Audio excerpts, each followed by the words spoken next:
Utuh sifila santaram imada kasigara.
Zay malalan'Andriamanitra sady voantso no masina ho aminareo rehetra ny fahasoavana sy ny fiandanana fi amin'Andriamanitra rahantsika sy Jesosy Kristy Tompo sady mpamonjy antsika.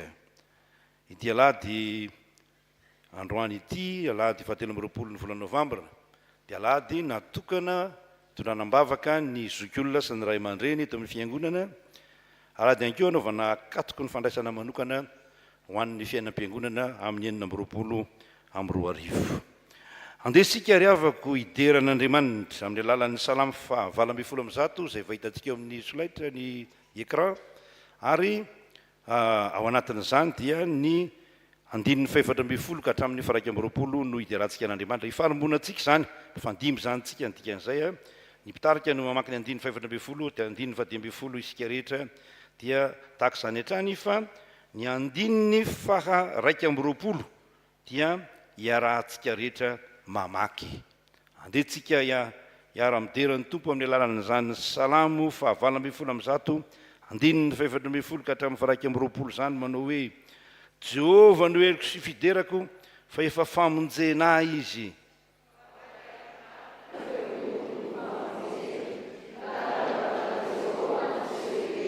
Ny tanana ankavanan'i Jehovah dia misandratra, ny tanana ankavanan'i Jehovah mampiseho hery.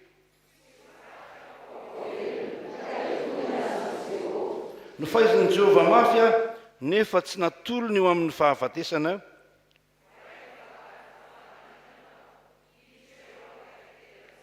Ity ny vavadin'i Jehovah ny marina no hiditra eo.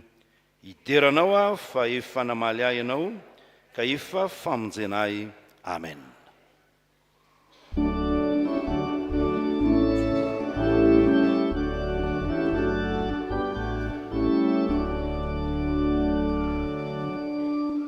Terala sayeriata buana Nyamanita tompuna nasa narira ibunina ita yesinupa nawatika sadi perumana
Aleloia, mideranao zahay Andriamanitro, Andriamanitra velona ianao, Andriamanitra mamindra fo sy miantra, Andriamanitra mamela eloka.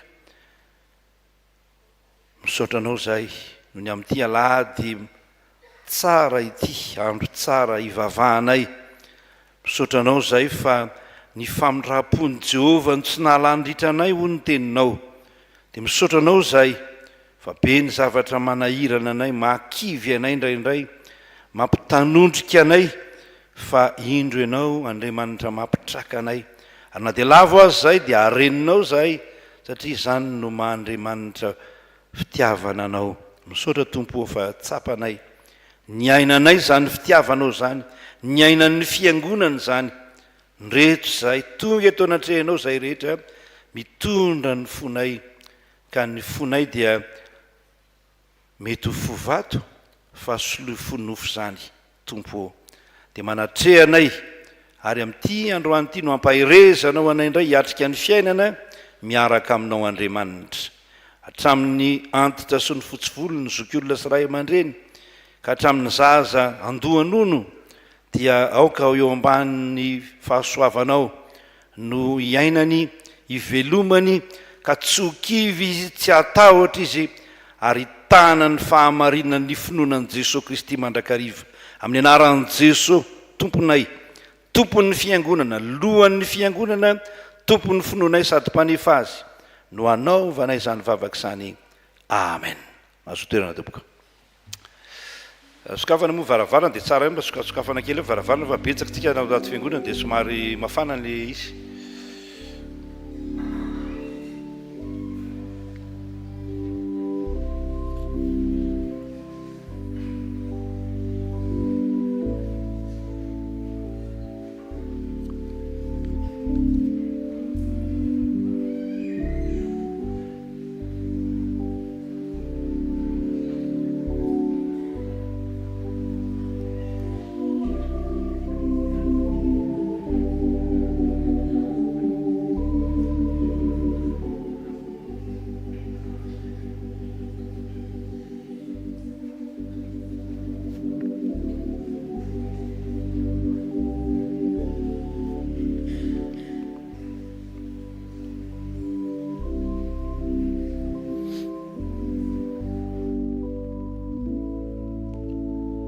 Tsika androso amin'ny fotoana natokana ho an'ny ankizy sy ny tanora.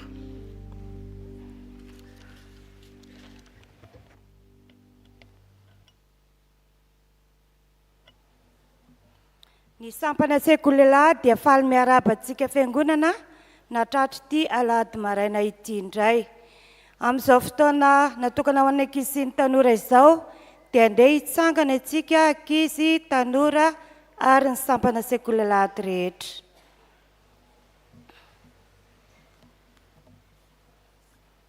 Hivavaka isika.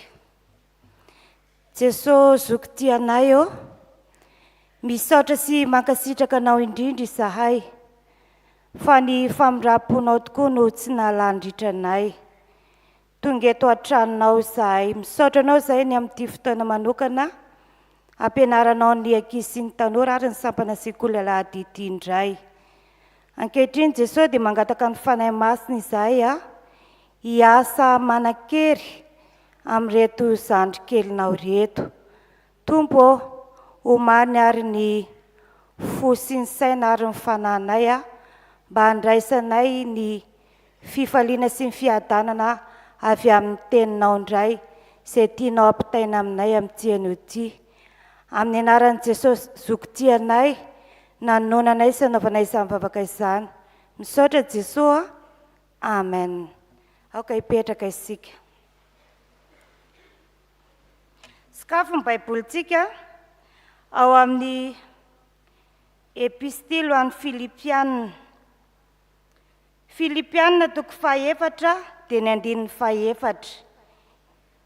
Filipianina toko 4 dia ny 4. Rehefa hita izany dia andao isika rehetra maka izany amin'ny anaran'i Jesosy, mifalia mandrakariva amin'ny Tompo, hoy izao indray, mifalia. Amen. izany ny tenin'Andriamanitra indray omenantsika akatsika ny lesina ho vatsy etintsika mamakivaky ity herinandro ity indray anio. Mifalia mandrakariva amin'ny tompo hoy izao indray mifalia. Izany hoe atao amin'ny fifaliana mandrakariva zany ny fiainana. Rehefa manao zavatra ianao ankizy tanora ataovy amin'ny fifaliana. Rehefa irahina ianao miantsena ataovy amin'ny fifaliana. Asaina manao devoir ianao any an-trano ataovy amin'ny fifaliana hatrany an-trano izany.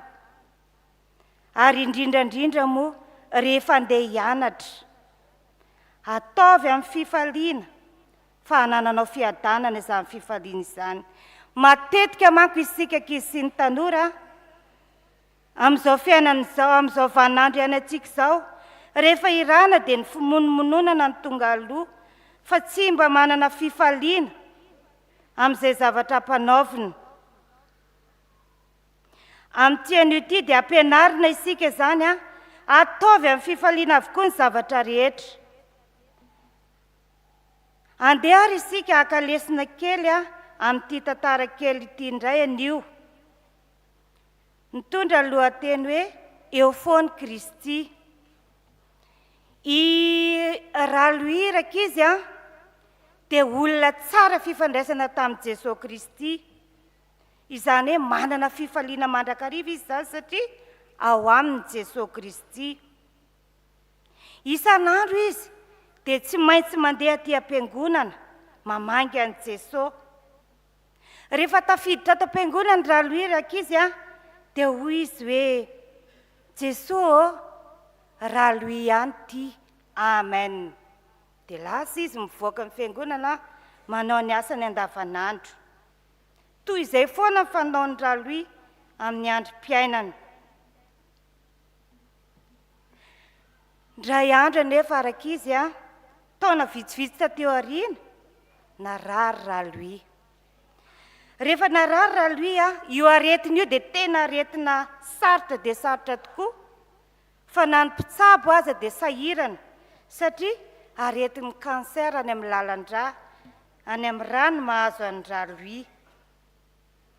Teo andanin'izany anefa tena tsy hita taratra tamin'ny raloy ny fahakiviana hoe marary izy, aretina tsy ahita-panasitranana, tsy hitra-panafody, fa tena fifaliana no hita tena amin'ny endriky raloy rakizy tanora. Rehefa niditra hopitaly raloy, tsy mba kivy izy. Ny mpitsabo dia tena sahiran-tsaina aoka izany. Kanefa kosa tena nahagaga dia tena tsy hita taratra tamin'ny raloy izany fahakiviana izany. Ary satria tsy maintsy ho faty raloy aty aoriana. Teo am-pialana aina iny raloy tonga Jesosy mamangy any raloy ao amin'ny toeram-pitsaboana. Nandondona Jesosy. Raloy, raloy, raloy, Jesosy ihany ity. Faly dia faly aoka izany raloy maheno ny feon'i Jesosy mibitsika eo am-potitsofiny. Mirana ny endriny koa satria tsy maintsy ho lasy raloy mody mandry dia tena hita taratra fa mirana dia mirana ny endriky raloy teo am-pialana aina. Izany fampieritreretana izany indray ny lesina ho antsika ny amin'ny tsena ity. Ho antsika rehetra koa izany. Ataovy tsara fifandraisana amin'ny Jesosy Kristy isan'andro ianao, fa tsy fantatrao ny fotoana hiantsoany Jesosy Kristy ianao. Ho fanampianan'izany dia mivavaha rehefa mivoaka ny trano ianao, mivavaha rehefa tonga ao an-trano ianao. Eny, raha azo atao mihitsy aza dia amin'ny zavatra rehetra dia mivavaha, fa izany no ahitanao fifaliana sy azahoanao fiadanana ao amin'i Jesosy Kristy. Ary aza mandeha amin'ny herin'ny tenanao samirery fa antsoy Jesosy Kristy dia manana izany fifaliana izany ianao. Fa hoy ny tenin'Andriamanitra averintsika indray manao hoe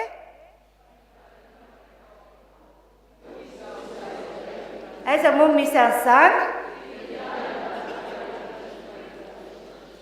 ho an'Andriamanitra rery ny voninahitra. Amen. Dia androsomika eo amin'ny fiainona ny tenin'Andriamanitra isika.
Ny perikopa tsipika androany dia ao am-bokin'ny Mika 7 andininy 7 ka hatramin'ny 10. Lioka 2:20 andininy 5 ka hatramin'ny 20. Ary Jaona 1:2 andininy 4:20 ka hatramin'ny 7:20.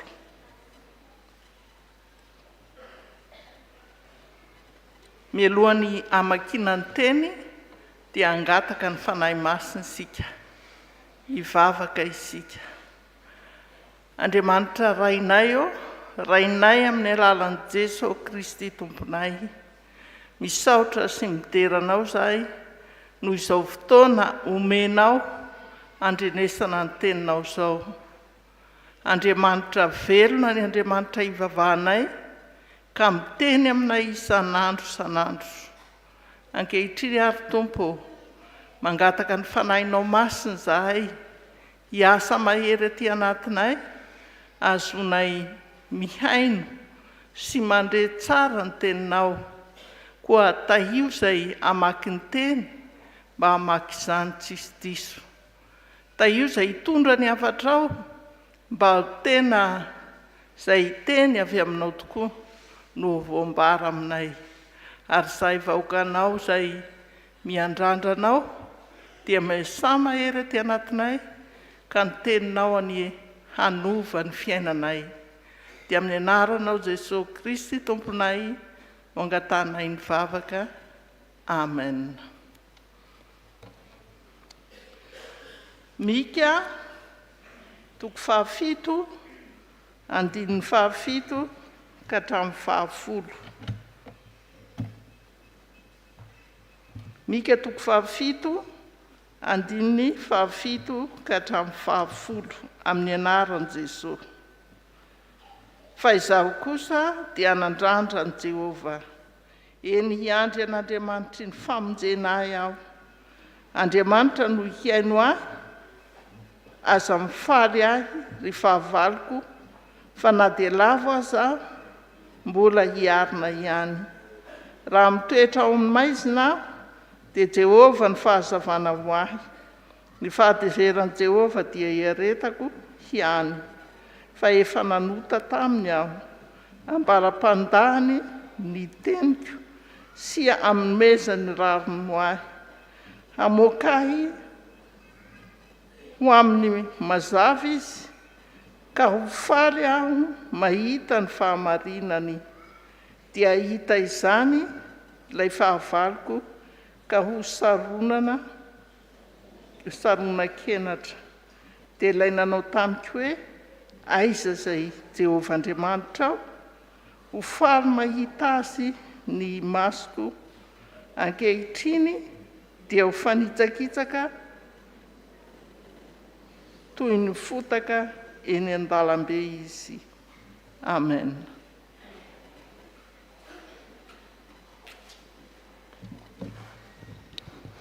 Filazanto tsara arakiliko toko faraky amby roapolo ny andininy fahadimy ka hatramin'ny faraky ambin'ny folo. Ary nisy ny laza ny tempoly fa voaravaka vato tsara sy fanatitra izy fa hoy Jesosy, ny amin'ireo zavatra hitanareo ireo dia ho avy ny andro ka tsy avela izy vato hifanongoy eto ka tsy horavana. Ary izy ireo nanontany azy hoe, mpampianatro, raha oviana no ho avy izany ary inona no famantarana rehefa tonga izany? Ary hoy izy, mitandrema fa ho voafitaka ianareo fa maro no avy amin'ny anarako sady anao hoe izao no izy, ary koa efa akaiky ny andro ko aza manaraka azy. Ary raha andre ady sy tabataba ianareo aza matahotra, fa tsy maintsy ho tonga aloha izany, nefa tsy dia miaraka amin'izay no farany. Ary hoy izy taminy, isy firenena hitsangana hamely firenena, ary isy fanjakana hitsangana hamely fanjakana, ary isy hororon-tany lehibe ary mosary sy aretina mandringana any amin'ny tany samihafa, ary isy zavatra matahotra sy famantarana lehibe avy any an-danitra.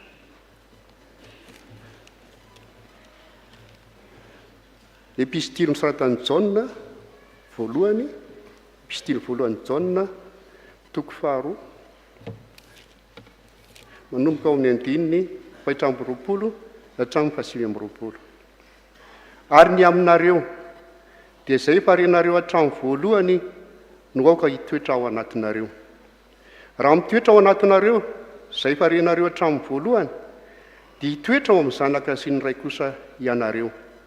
Ary izao ny teny fikasana izay nataony tamintsika dia ny fiainana mandrakizay. Izany zavatra izany no voasoratra taminareo ny amin'ny mamitaka anareo. Ary ny aminareo dia ilay ositra noraisinareo taminy no mitoetra ao aminareo, ka tsy mila ampianary ny olona ianareo, fa tsy ny ositra avy amin'ny mpampianatra anareo ny zavatra rehetra, sady marina fa tsy lainga izany dia tomboera ao amin'ny anareo araky ny nampianarany ianareo. Ary ankehitriny anaka, tomera aminy mba hananantsika fahasahiana raha iseho izy, ka tsy menatra eo anatrehany amin'ny fiaviany. Raha fantatrareo fa marina izy dia fantaro fa izay rehetra manao ny marina no zanany naterany. Ray masonao manao sinana amin'ny fahamarinana, teninao amin'ny fahamarinana. Amen. Dia raha mitsangansika hitsena ny afatra ny ten'Andriamanitra.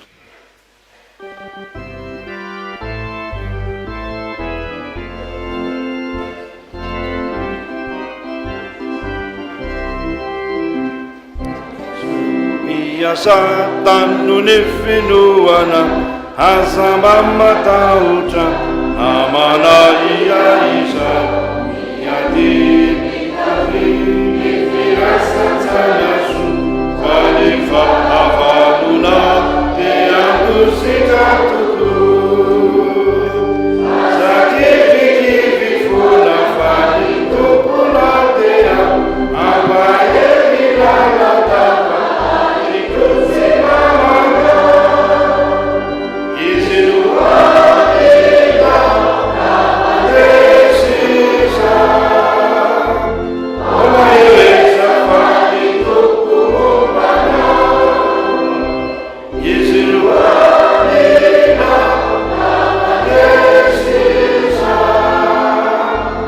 omaheresa fany toko mombana. Masoterana toko.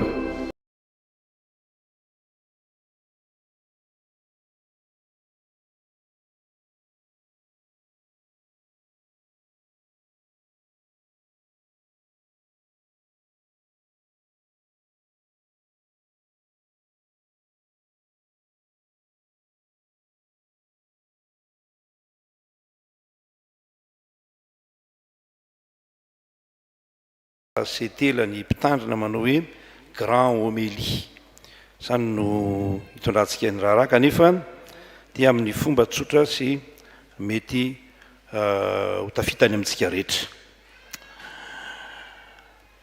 Hatreo ny fiainana, zany no lohateny meko an'ireo pericupy reo, hatreo miaraka amin'Andriamanitra ny fiainana, hatreo ny fiainana ary miara amin'Andriamanitra, hatreo ny fiainana, zany no lohatenitsika zany.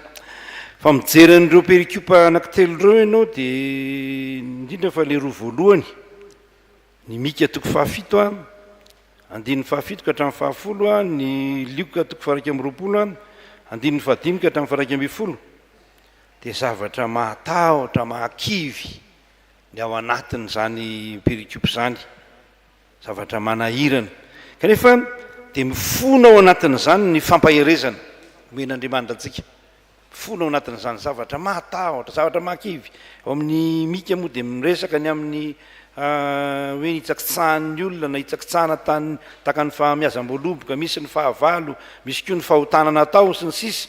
Dia ato amin'ny Lioka ianao mahita ny amin'ny hoe faharavan'ny tempoly na dia tsara tarehy aza ny vatona rafitra azy dia horavany tempoly isy karazana fampianarana samihafa mpaminany sandoka, misy andready sy tabataba zay efa misy amin'izao fotoana izao dia misy zavatra mifona ao anatin'izany. Rehetra zavatra rehetra zany no mifona ao anatin'io dia ny Jaona moa zany dia miresaka ny amin'ny fahamarinana na hoe ny marina. Ka zavatra anankitelo no resahan'ny tompo amintsika androany. Anankiray dia ny hoe hatreo ny fiainana ka aza kivy, faharoa hatreo ny fiainana ka aza matahotra, ary hatreo ny fiainana ka tano ny marina, tano ny marina. Aza kivy ahoana tsara, hatreo ny fiainana ka aza kivy, aza matahotra, tano ny marina. Akombona kely le écran aloha fa so manjary lasa metehitra amin'itsika, akombona kely ny écran tsika, ahoana tsara izy teo. Le lohateny aloha hatreo ny fiainana aloha, hatreo ny fiainana, aza kivy, aza matahotra, tany marina. Efa vita ny toroteny. Son'Andriamanitra tsika ravana malala nomeny an'izany tenin'Andriamanitra zany. Fa tenin'Andriamanitra moa zany tsy nataony ampitahorana atsika velively, fa nataony hampaherezana atsika, io tenin'Andriamanitra io. Ao amin'ny Mika tsika zany rehefa miresaka ny Mika tsy hanao ny contexte Mika tsika fa resaka zavatra vitsivitsy mety mahakivy. Io zany lazainy hoe andetsika iara-mamaky azy amin'ny andininy voalohany hoe dia hoe ahoana ozy izy, lozako fa efa tonga toy ny fiotazam-boankazo aho sy toy ny fitsiponam-boaloboka, tsy misy salohanina na aviavy mialo taona zay rin'ny fanahiko, lany tsy misy amin'ny tany tsony ny tsara fanahy, eny tsy misy olo marina ao amin'ny olombelona. Ahoana ny fijerinareo n'izany tenin'Andriamanitra zany, zava-misy sa tsy zava-misy zany, lany tsy misy tsony ny olo marina. Sarotra moa manisa amin'izao fotoana izao zany dia mahita tsara tsika ary lazay ny soratra masina zany, fa andro farany moa zao dia mahitsika hoe tena lany tokoa ny olo marina. Vitsy dia vitsy ny olo marina zany, vitsy dia vitsy fa raha vao tsy mitandrina ianao dia voasandoka, vao tsy mitandrina ianao dia voasoloky, vao tsy mitandrina ianao dia hoentiny mankany amin'ny fampianaran-diso ianao mba hinanana ny arenanao na hinanana ny volanao na dia amin'ny fivavahana aza. Zany zava-misy amin'izao fotoana izao ary fantatsika zany. Zay ny zavatra voalohany. Fa inona koa ny zavatra manahirana faharoa, vonina hanao ratsy ny tanana ozy izy, mila ny mpanapaka, azo kolikoly ny mpitsara, ny kolikoly mantsaka n'aiza n'aiza. Asa aloha amin'ity resaka hoe fanavozana ity na hiavao tokoa, hiavao tokoa fa na mbola hanohy ny tantara ihany, na dia ny tsara indrindra ho aminy aza dia toy ny roy, ary na dia ny mahitsy indrindra ho aminy aza dia ratsy noho ny fefitsilo. Avy ny andro ny tilinao zay hamalinanao, amin'izany dia vao very hevitra ianao. Aza matoky namana ianareo ary azo mahazo ampozy zay sakaiza mahazatra, fa ambeno ny varavara vavanao na dia amin'izay andefa mandrinao aza. Mbola misy olona azo tokisana ve mampanontany tena moa zany. Dre no mba mitantara amin'io zay, nareo moa mety mitantara an'izao fa za rehetra tsy mitantara amin'ny olona ninonino za mihitsy. Dia akomboko ny amin'ny vavako fa mety mitantara ny olona zao teneniko anao fa misy an'izao ihany niny manao an'izao fa aza miteniteny. fa arakaraka ny tenenanao azy amin'ny teniteny zany ny tantarany azy manerana ny Madagasikara. Zany ny olombelona zao aza mahazo ampo namana akaiky ozy izy dia ny vonanty vavy ny ohatra andrafosany vavy ny ankonan'ny olona ihany no fahavalony. Zany zava-misy vavaka ianao dia ny olona oatranonao ihany no manahirana anao, ny olona kaiky anao ihany no manahirana anao, vonanty vavinao ny zanakao lahy sy ny rehetra, fianakavianao. Misy olona tsy mivavaka ao amin'ny fianakavianao rehefa mba mandeha ka any am-piangonana ianao, raha mandeha mankany am-piangonana ianao dia esoesony dany nareo dia mivavavanay mpanoty e. Nareo ve tsy ataon'ny olona zany indray? Taon'izany tsika fa eo ihany koa ny fahotantsika sy ny adalantsika eo anatren'Andriamanitra, satria lazain'ny soratra masina zany tena misy fahotana sy adalana ary mety lavitsika. Io le tenen'ny malagasy moa zany hoe lololanitra dia tsy maintsy lena ary mandia tany dia tsy maintsy solavaka nandray manao foana indraindray eo anatren'Andriamanitra, ary tsy hoe indraindray fa matetika mihitsy zany iainantsika zany. Eo an-daniny koa ny fahavalo, manam-pahavalo ny olon'Andriamanitra, aza mifaly ary fahavaloko fa na dia lavo azo aho mbola iarina ihany raha mitoetra amin'ny maizina aho dia Jehovah ny fahazavana ho ahy. Ny fahatezeran'i Jehovah dia hiaretako ihany. Ndrindritsika voan'ny fakapanahana maro tena hoe marina ianao, fa misy fotoana izay ampatsahivana Andriamanitra anao fa faizina ianao, satria ny zanaka tiana ny faizina, tiana ianao dia faizina ianao. Misaoran'Andriamanitra raha mbola faizina. Ampovoany zany zavatra rehetra mety mahakivy rehetra zany ary iainantsika mandrakakehtriny zany a, tsy tamin'ny andro mika ihany, ao no mifono ny teny fampahirezana hoe azakivy. Imatsy ilay hito amin'ny andinin'ny fahavalo, aza mifaly ary fahavaloko fa na dia lavo aza aho dia mbola maninona ihany aho izy, mbola iarina ihany aho. Raha mitoetra amin'ny maizina aho dia Jehovah ny fahazavana ho ahy. Zany ny antony tsy mahakivy atsika, tsy kivitsika satria manana n'Andriamanitra. Ny olon'Andriamanitra dia tsy arinona ovinana oviana, tsy arinona ovinana oviana. Dia tsika hivadika kely eo amin'ny soratra masina efa mahazatra atsika ao amin'ny Isaia 1:7, mahazatra atsika io tenin'Andriamanitra io, kanefa asa nahavitsika tsara ny tena dikany sy iainantsika tokoa ve zany. Dia ao amin'ny andinin'ny 9 sy ny andinin'ny 10. Isaia 1:7, andinin'ny 9 sy 10. Manomboka amin'ny andinin'ny 9 ngamba tsaratsara koa ty miteny izy amin'izay. Amin'ny anaran'i Jesosy manao hoe fa ianao kosa ry Israely mpanompoko sy Jakoba izay nofidiako, taranaki Abrahama sakaizako. Ao mamaky azy anareo hoe ianao izay efa nitantanako avy tany amin'ny tarany tany ary natsoky avy tany tsisiny ka nilazako hoe mpanompoko ianao, efa nofidiako ka tsy manariko. Ajanontsika eo aloha, Andriamanitra zany dia tsy manary ny olony. Raha mbola mijanona olony tsika fa tsy niala taminy dia tsy manary Andriamanitra ary. Zany no antony tsy mahakivy atsika. Zany no tenena amintsika hoe azakivy. Misy zavatra mitsanga tokoa eto amin'ity fiainana ity, anaty fianakaviana, ty anaty fiangonana, any anatin'ny firenena any, misy ny fahalovana, misy ny fahavalo, misy ny mitsangako fahavalo tsy ahoa tsy ahoana, saingy zao azakivy fa manana n'Andriamanitra tsika, manana Andriamanitra tsika. Dia mitoy tsika amin'ny andinin'ny 10. Aza matahotra ianao fa momba anao a, aza mierikerika foana fa izao no Andriamanitra ao, mampahery anao a sady mamonjy anao, eny mitantana anao amin'ny tananakavanan'ny fahamarinaka. Kinona moa ny tena mahakivy atsika? Fa ny artiste ary inona ty kivikivy ty zay? Naona moa tsika no kivy fa manana ilay mitantana atsika amin'ny tananakavanan'ny fahamarinana. Tena ny olombelona moa zany amin'ny mahaolona atsika dia mety kivy ihany ny mahaolona. Soroka aminao fa na za paster zao fa misy fotoana kivy ihany ianao, fa rehefa mitodika amin'Andriamanitra ianao a, mahita hoe momba anao Andriamanitra, Andriamanitra miandany amin'ny mpanompony dikan'io, dia manitra miandany amin'ny mpanompony.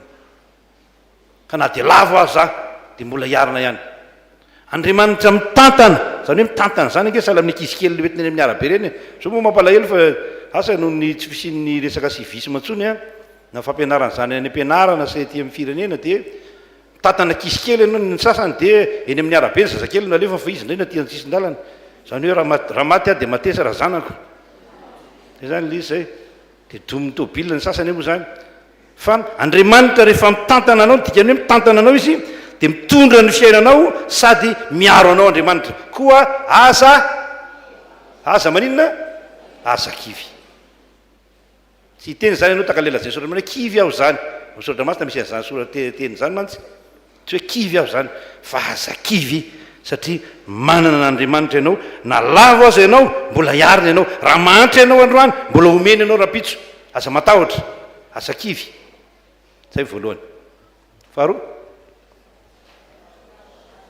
aza maninona hoe aza matahotra misy resaka manahirana be resahan'i Jesosy ny mpianany ary nisy ny laza ny tempolo fa voaravaka vato tsara sy fanatitra izy fa ho Jesosy ny amin'ireo zavatra hitanareo reo dia ho avy ny andro ka tsy avela isy vato hifanongo eto ka tsy ho ravana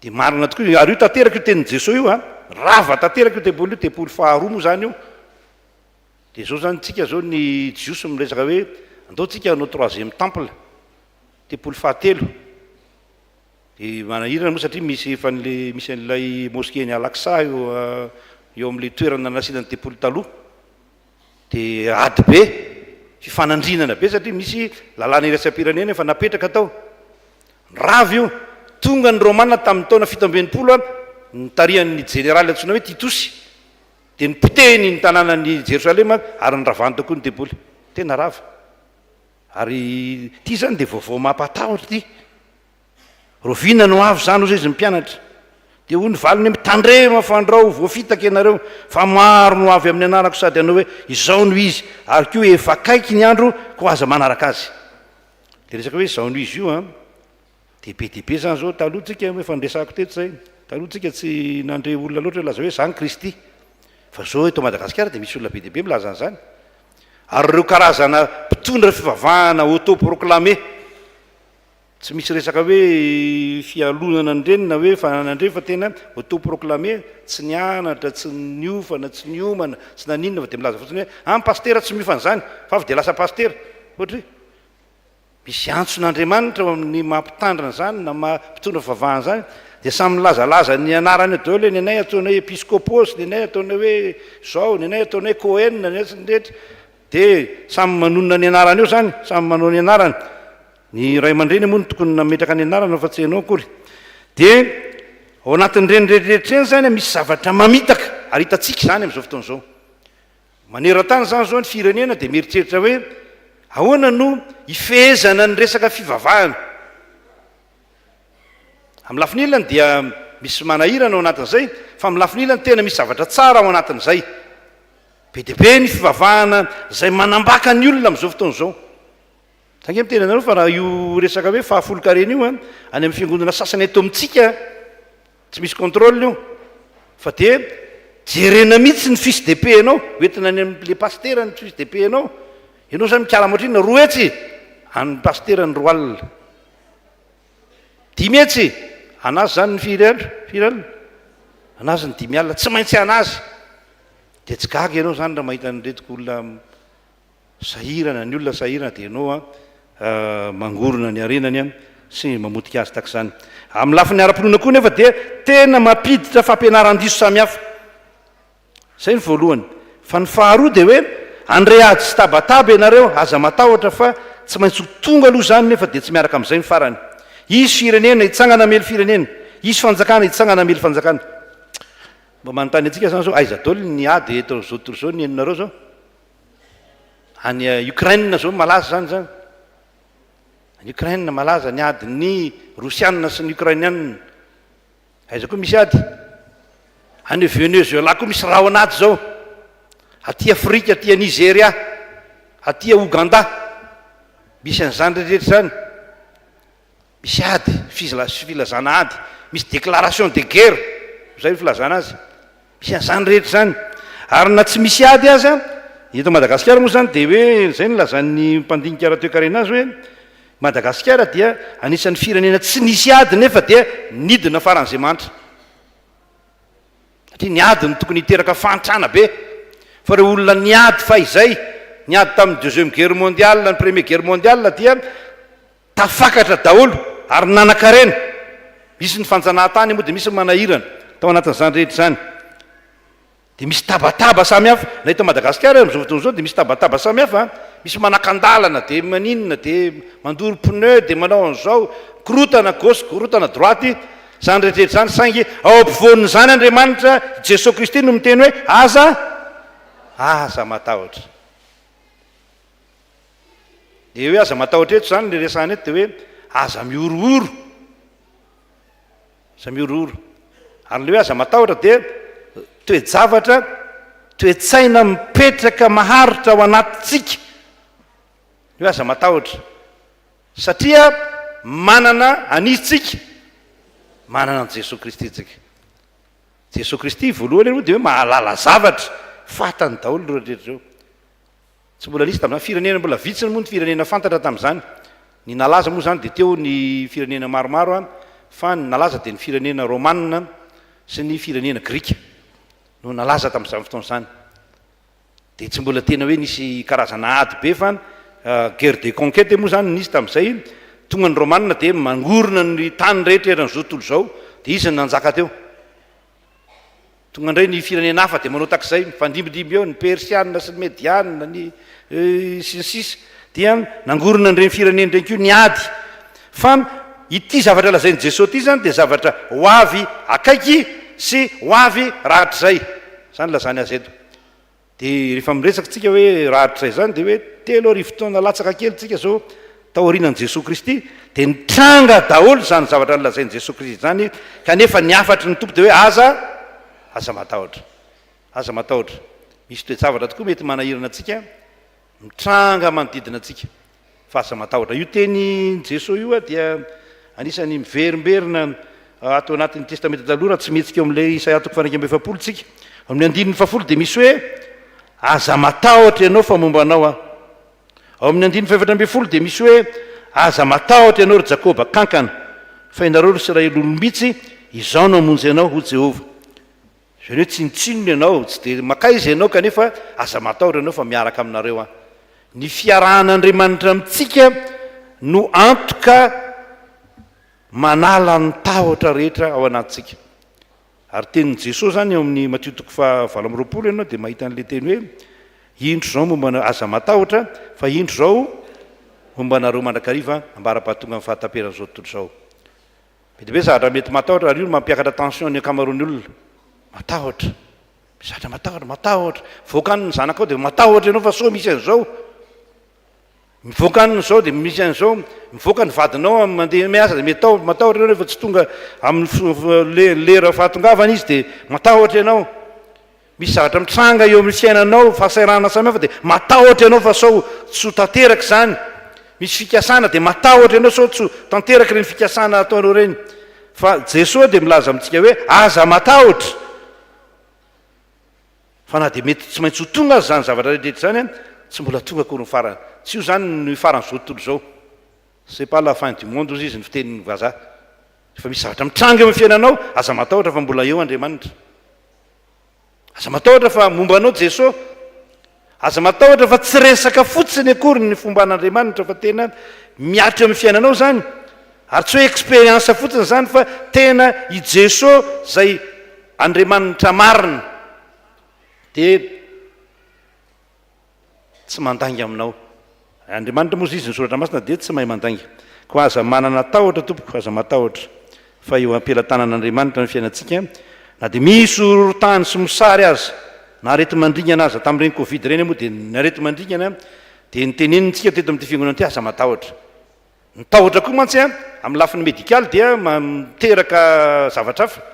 Manjary midina ny hery fiarovana, midina n'izao rehefa matahotra ny olona. Fa rehefa mitraka tsara ny olona satria manana an'Andriamanitra dia azo antoka ny fandresena.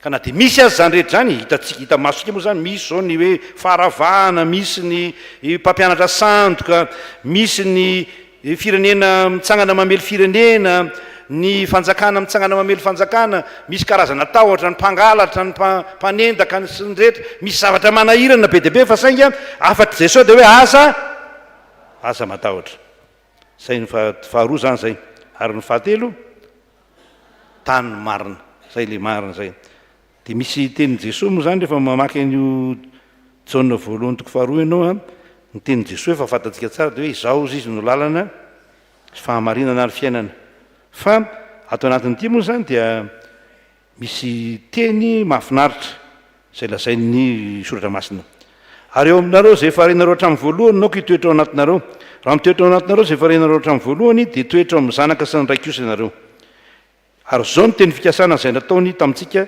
dia ny fiainana mandrakizay zany zavatra zany no voasoratro ny amin'ny mamitaka anareo ary ny aminareo dia ilay ositra ho raisinareo taminy no mitoetra aminareo ka tsy mila ampianarin'olona ianareo fa satria ositra avy aminy no nampianatra anareo ny zavatra rehetra sady marina fa tsy laingy zany dia tomera ao aminy ianareo araky ny nampianarana anareo zay le hoe tany marina marina tokoa fa misy olona mamitaka amin'izao fotoana zao fa resantsika sateo zany misy olona mamitaka zany ary tamin'izao andro zao kory fa efa tamin'ny andron'ny fiangonana voalohany no nisy olona namitaka tahaka zany teo amin'ny fiangonana namitaka tamin'ny fampianarana namitaka tamin'ny zavatra maro samihafa amin'izao fotoana zao moa zany dia mitatra zany mifitaka zany sao nge misy naorinasa ary misy mamitaka anao misy mamitaka ny olona be dibe ny famitahana fa ny famitahana ara-pivavahana no tena goavana amin'izao fotoana zao ary dia mahatonga ny olona koa mahatonga ny fanahin'ny olona omany asia manao zavatra tsy marina manao zavatra tsy marina satria tsy manana ny fototra ilay fahamarinana koa ny tenenin'ny soratra masina eto zany dia hoe tomoera tsara ho aminy ianareo zay natao hoe tany ny marina i Jesosy Kristy ny marina dia mitomoera tsara zany hoe aoka ho tamana ao amin'izany finoana ny Jesosy Kristy zany ianareo fa raha tamana eo ianareo dia mitana ny marina ianareo ary manao ny fahamarinana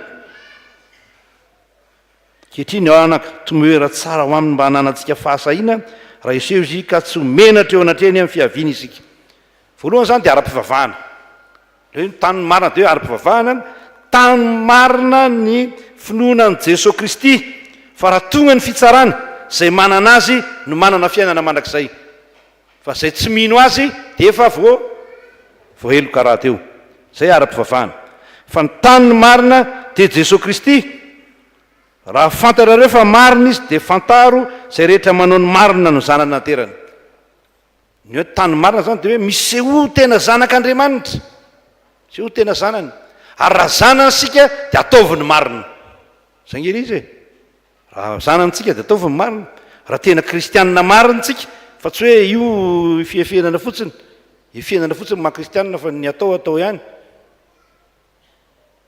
ty fitediava-pivelomany ity moa ndraindray ny tena mahavoafingana ny maro ary zay nataony hoe lavotsika fitediava-pivelomana misy dia tsy te hiasa loatra fa dia te azo ny aingo rehetra sy ny rehetra dia lasa mivarotena tsy te hosahirana amin'ny asa fa miandry tositosika sy famenomenao dia mipetrapetra-potsiny dia miandry hoe aizany anay misy zavatra maro samihafa mitranga eo amin'ny fiainan'ny olona dia manjary manao zavatra tsy marina tsy rehefa reny za zao efa nahazo 4 angambana zay tsy efa fantarareo zany fa nahazo 10 zay tsy misy miteny foana hoe na araka ny ana tao noho ny anina tao amin'ny banky zao na zao dia nahazo 4 ianao fa dia atsoy ty telefoniny ity tsy efa nahazo an'izany nareo ve na tsy nalaiko zaho tsy aka fa aloha vaonareo endriky ny fisandohana sy ny tsy fahamarinana da eo amin'ny zavatra marina ataontsika azy zay ataony hoe zay marina ho aminy azy azy izy dia sahala amin'ny roy dia raha tsika mivarotra tsy maninona zany mivarotra azo atao saingy ao amin'ny varotra ataontsika dia tsy tokony hisy osoka tsy tokony hisy fitaka ao anatin'izany satria zanak'Andriamanitra tsika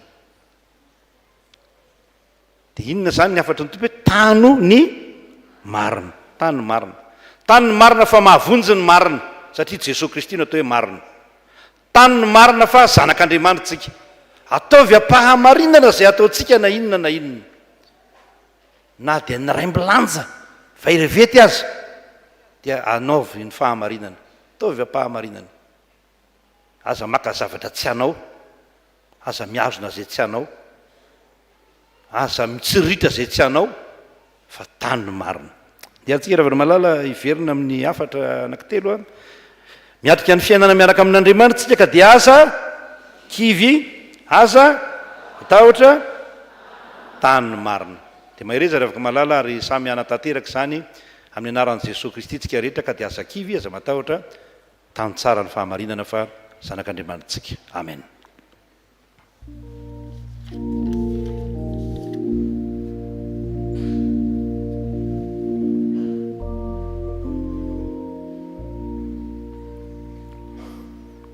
Favaksika fantatrao fa tsy tanteraka zahay ry tompo fantatrao fa malemy zahay ndreto zay toy eto anatrenao a mety kivy zay mety matahotra zay mety manao tatsy vinitra ny fahamarinana zay ka indraindray dia lavo ihany tompo Andriamanitra io mamela heloka mamindra fo isory eo anatinay ny fahakiviana na dia miseho aza ny toejavatra efa voalazany teninao isory eo anatinay ny tahotra na dia misy zavatra mampiorooro azy manodidina anay fa manana anao zahay ary ampio zahay hitana ny fahamarinana amin'ny zavatra rehetra tsy aka zavatr'olona tsy anay fa dia atoky anao tanteraka Jesosy fantatray fa mpamela heloka sady mpamindra fo ianao ianao no Andriamanitra marina ka dia mamindra fo aminay ary ny rahasoanao no aoko hanafaka anay amin'ny tsy fahamarinana rehetra dia matoko ny famelan-keloka omenao zahay hatramin'ny kely indrindra ka hatramin'ny antitra sy ny fotsifolo ary dia manolotra izany tonombavaka izany eo ampifonao zahay ary matoko ny valim-bavaka omen'Andriamanitra fa famelan-keloka no omenao anay satria mpamindra fo sady mpamela heloka ianao amin'ny anaranao mahavonjy no anaovanay izany vavaka izany amen.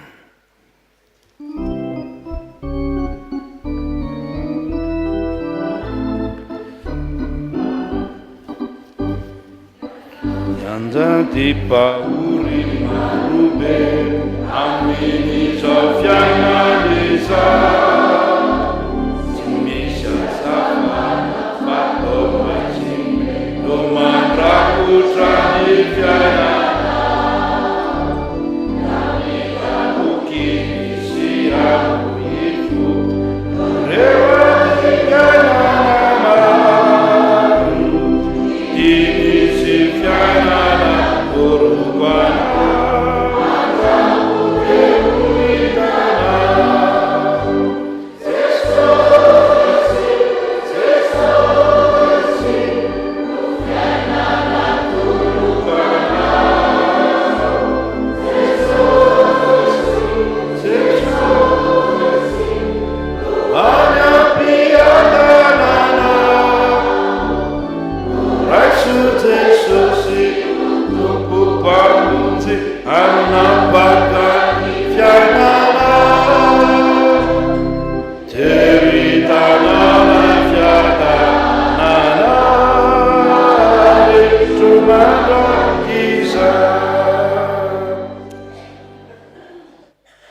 raha matoky azy tokoa sika efa mpamela heloka izy dia mitsangana andray ny teny famelan-keloka omen'Andriamanitra amin'ny alalan'ny teniny manao hoe hoy ny tompo fitiavana mandrakizay no nitiavako anao koa izany no nampaharetako famindram-po anao i Kristy izay tsy nalala ota dia efa nataon'Andriamanitra ota hamonjy antsika mba ho tonga fahamarinana Andriamanitra ao amin'ny koa sika ary amin'izany dia tsy misy fanamelohana ho an'izay amin'ny Kristy Jesosy tompontsika koa voavela ny heloka reo no ny anarany masina midy arany tompo halleloia amen.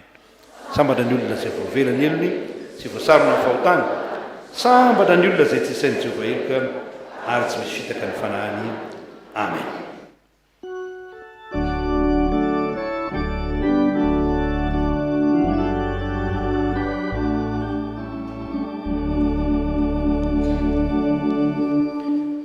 Mo Jesosy sy vetsiai andriamanitra mahery konao nanoanay izy miamina mijery fahavalona tiamaro tsembamara atasikay izy no apiganaro kurisaotsianai mutesa sivetsiai rani mandrakisaini eluto kini fanai sanekeminu funzeri kunau risimitani sasa vetiatani vetive tineifani mampanina izany. Izany rehefa malala dia andeha sika rehetra iara-manonina ny fanekempinoana laharana fahaefatra ary hifarombonantsika ny fanatanterahana izany fanekempinoana masina izany manao hoe mino any Jesosy Kristy tompontsika isika dia araka ny tenin'ny Jaona Mpaolo Batisa hoe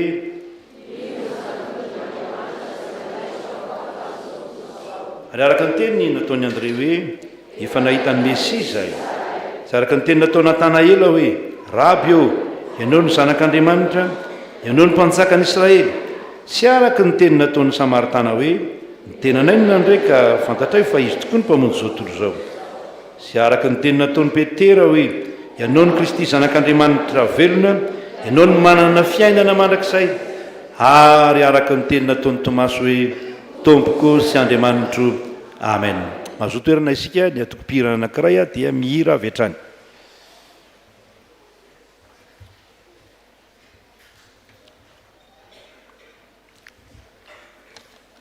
Mihira daholo nareo avy eo fa zay matahotra.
mivavaka fangatantsika revana malala mino fa manana zavatra angatana amin'Andriamanitra ianao ary tena manana angatana mihitsy ko dia andetsika iombona amin'izany vavaka fangatana zany a angataka izay irin'ny fotsika ho amin'Andriamanitra vavakantsika. Andriamanitra raina io, Andriamanitra avo indrindra ianao, mitoetra amin'ny manerinerina kanefa mijery ny ambany toetra. Misaotra anao izay fa rainay tokoa ianao, mitsinjo ny zanakao ary indreto ny vahoakanao tonga eto amin'ity toerana masina ity miandrandranao. Ity ny fiangonanao, fiangonana izay novidinao tamin'ny rahasoan'i Kristy, tonga miara-mivavaka miangona eto amin'ity toerana masina ity mba handray fitahiana avy aminao, handray ny fananaranao, handray ny fampaherezanao. Io koa ny firenenay izay ombona ny malagasy rehetra. Tompo matoky ianao izay fa mamangy ty fireneny ty ianao ankehitriny. Koa dia mivavaka izay ho an'ny ankonanay,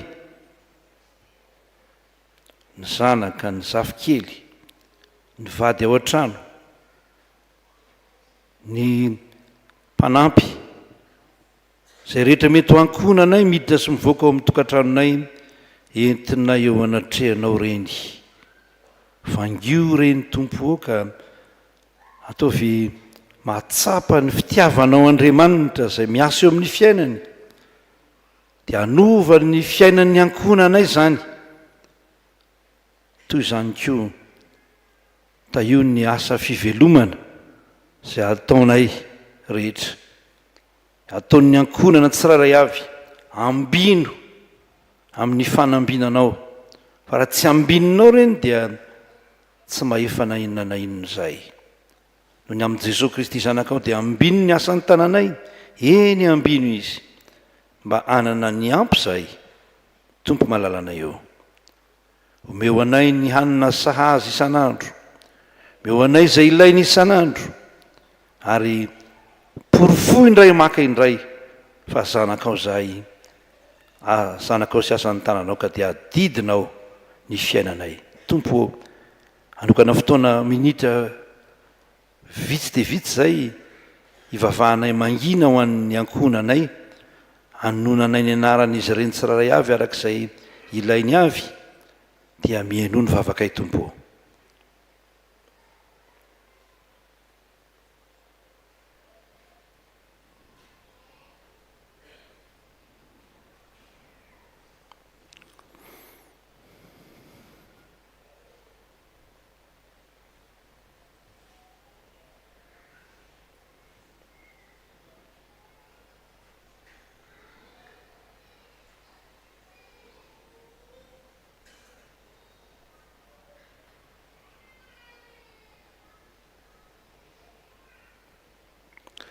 Dia matoky izay fa mamangy ny ankonanay ianao amin'izao ora ivavahanay izao.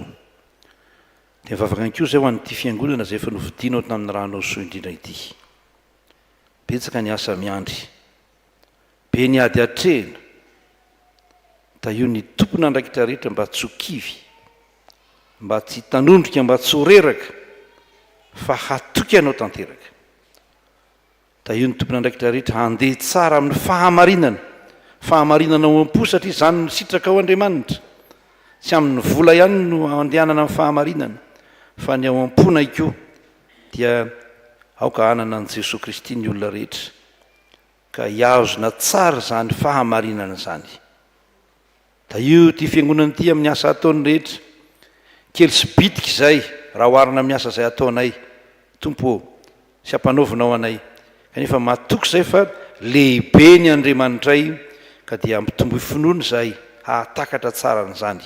Da io ny fanaovanay ity fotodrafitra asa lehibe taon'ny fiangonana ity, mba hampiseho ny voninahitra ao fa Andriamanitra lehibe sy mihezinezina ianao, ka na dia kely vola azy izay, na dia kely vovokaina azy izay, na dia tsy manana ninninona azy izay, dia hainao ny zavatra rehetra, fa ny zavatra rehetra dia hain'Andriamanitra sady hain'ny mino. dia mivavaka izay ho an'ny sampana sy ny fikambanana rehetra eto anatin'ny fiangonana nomboka any amin'ny braon'ny fitandremana. Jesosy tehirizo ao anatin'ny fifankatiavany ireny mba anio tokoa ny voninahitra ao fa mpianatra ao zahay. Aza vela ho voazarazarana amin'inona na amin'inona fa aoka ny fanahinao masina hitoetra ao fovoanay rehetra ka ahatonganay ho toy ny teny iray tokoa eo anatrehanao Andriamanitra. Matoky anao zay fa ampela tananao ny fiangonana. Toy izany koa ny firenenay, fantatrao fa betsaka ny savorovoro mitranga etsero. Misy nefa ny fikasana tsara, hanorina firenena vanona miaraka aminao Andriamanitra. Misaotra anao zay noho ny amin'izay fa natomboko ao anay. Kanefa matoky anao zay fa hitantana tokoa izao firenena izao ianao ka iorina eto Madagasikara indray ny fahamarinana ka dia anjakan'ny olo-marina eto ho tanin'ny fahamarinana tokoa ity Madagasikara ity. Matoky izay Jesosy fa momba ny hetsika rehetra atao ianao ho amin'ny fitadiavam-pahamarinana. Dia ny anaranao mahavonjy no angatanay izany ary metrahanay ny vavakay amin'ny anaran'i Jesosy Kristy izay efa nampianatra anay vavaka hoe rainay eo izay ny an-danitra masinina ny eny anaranao, tonga ny fanjakanao, atao any sitraponao, tian-tany io tahaka ny eny an-danitra. Eo anay io izay anona sazy ao anay ary mamelany eloka tahaka ny namelanay izay neloka taminay. Aza mitondra anay amin'ny fakapanahy, manafana amin'ny ratsy, anao ny fanjakana sy ny hery ary ny voninahitra mandrakizay. Amen. Dia ho tantera-pahazavana tokoa isika rehefa malalaka omen'Andriamanitra izay angatantsika sy irin'ny fotsika eo anatrehan'Andriamanitra. Izao tsika dia tonga eo amin'ny fifampiarabana. Misy omaly moa dia ny vorona nandritra ny tontolo andro ny mpihevitra rano ny fiangonana miaraka tamin'ireo voamera samihafa eto amin'ny fiangonana. Dia misy zavatra fandaminana vitsivitsy hitranga ato anatin'ny fiangonana mandritra nyity taona ity dia angatantsika izany ny tompona ndraikitra ny voamera anao fampianarana kely mikasika ny fifampiarabana fa efa nataontsika ihany moa zany efa natomboka izany fampianarana izany fa amafisana izay fampianarana izay natao izay ary dia ho tahaka izany tsika tsy eto anaty fiangonana ihany fa any ivelan'ny fiangonana ihany koa dia mahay mifampiaraba fa tsy mifampilonjolonjo fotsiny. Ndao ary miarabantsika rehetra amin'ny anaran'i Jesosy Kristy tompo ry havana. Araka ny teny tandrina dia ifankalala isika mba ho ifampiombonana bebe kokoa eo amin'ny samyntsika kristianina zany a. Matetika tsika miara-mipetraka eo amin'ny sezony nefa tsy mifankalala hoe izy moa ty eo anilako ty izy ty. Dia ifankalala isika ho fiombonana. Dia izy fifampiarabana iombonantsika zany. Mitonona anarana aloha ianao mba hamantaran'ilay olona eo akaikinao. Dia avy eo ianao mirary soa anazy. Ny fiarabana ataontsika zany dia hoe miara-abanao amin'ny anaran'i Jesosy Kristy tompo. Ny miara-aba dia firarian-tsoa. Ny teny hoe miara-aba dia mirary soa. Dia ny olona eo akaikinao zany raha finaritra izy dia mirary soa anazy, raha marary izy dia mirary soa anazy zany, raha malahelo dia mirary soa. Dia mivoafaritra amin'ny teny hoe miara-aba zany ilay izy. Amin'ny maha-kristianina antsika kosa dia manonona an'i Jesosy Kristy tsika. Dia izay ilay hoe miara-abanao amin'ny anaran'i Jesosy Kristy tompo. Dia tononona ny anarana. Ohatra zany zaho zao miteny dia zao hoe antra soa dia miara-abanao amin'ny anaran'i Jesosy Kristy tompo. Dia tonga dia fantatry ny rehetrarehetra iza zany ny anarako. Antra soa zany ny anarako. Dia ilay eo akaiky zany mamaly dia miteny ny anarany koa izy. Dia manomboka zany dia ifankalala tsika ho fantatrao ilay olona eo akaikinao. Hoe iza kay zany dia tsy anotantsony hoe iza moa ianao azafady. Izay manko fanontaniana miperaka amintsika hoe ohatrany tsy mba iza moa ny anaranao. Dia tsy mila manontany fa tonga dia izy avy hatrany no miteny ny anarany. Dia izay zany no fifampiarabantsika manomboka izao. Ato am-piangonantsika rehefa hoe tonga fifampiarabana dia miaraba miteny ny anaranao dia miteny hoe miaraba amin'ny anaran'i Jesosy Kristy tompo dia afaka mirary soa raha ohatra hoe mbola misy firarian-tsoa tiantsika atao ao aorinany fa izay aloha dia efa anisan'ny firarian-tsoa. Dia tsy eto ihany tsika manao an'izay fa na dia any an-tokotany arantsika vao miditra amin'ny vavahady dia tsy tonga fotsiny hoe manahoana ianao miaraba fa tena ataovy mihitsy hoe antra soa miarabanao amin'ny anaran'i Jesosy Kristy tompo. Dia jerena eo akaikinao dia arakarak'ilay olona eo akaikinao no hiarabanao. Raha ohatra raha aman-dreny sy zanaka zany ianao eo akaiky eo dia mba hitenenanao amin'ilay zanaka tsy ataonao hoe ny anaranao fa mba miteny ianao hoe ineny antrasoa dia miara-banao amin'ny anara ohatra zany dia ne zaza arak'izay zay a dia atombokitsika ary le izy a dia mifampiaraba-jareo ny eo akaiky a ny eo anila ny eo aloha ario a dia tonoany le anarana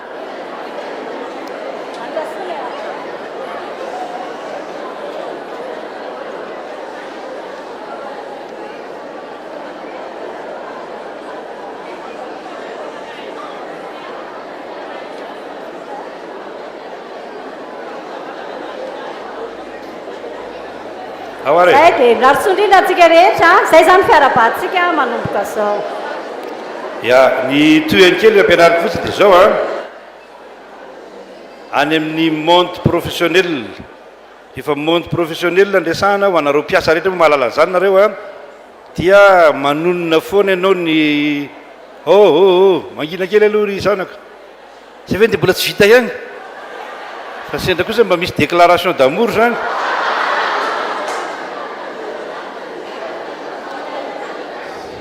vita kosaka mazay vita kosaka mazay ty hoe déclaration d'amour moa zany dia le mpivady mifanakaiky eo dia tianao a série ya zao a fampianarana kely ty zany ampianariko atsika fa any amin'ny monde professionnel dia ampiasaina foana ny hoe madame zao na titre misy titre ihany ko hoe madame le ministre na monsieur le directeur général na madame rahanina sy ny rehetra ary ny fanonona ary amin'ny monde professionnel dia tsy tononona amin'ny prénom ny olona fa non ny anarana zany raha za zany zao any amin'ny monde professionnel dia hoe monsieur le pasteur Randriamisata anarako monsieur Randriamisata mitady monsieur Randriamisata fa tsy hoe mitady any Rosé ahako zay monde professionnel zay fa ty amin'ny monde communautaire zay ananatsika kosa dia tononona ny anarana avy dia anarana fanononana raha ohatra ka olona mitovitovy moa dia afaka zay zao amin'ny brevet koa tsy misy monsieur sy madame za mihitsy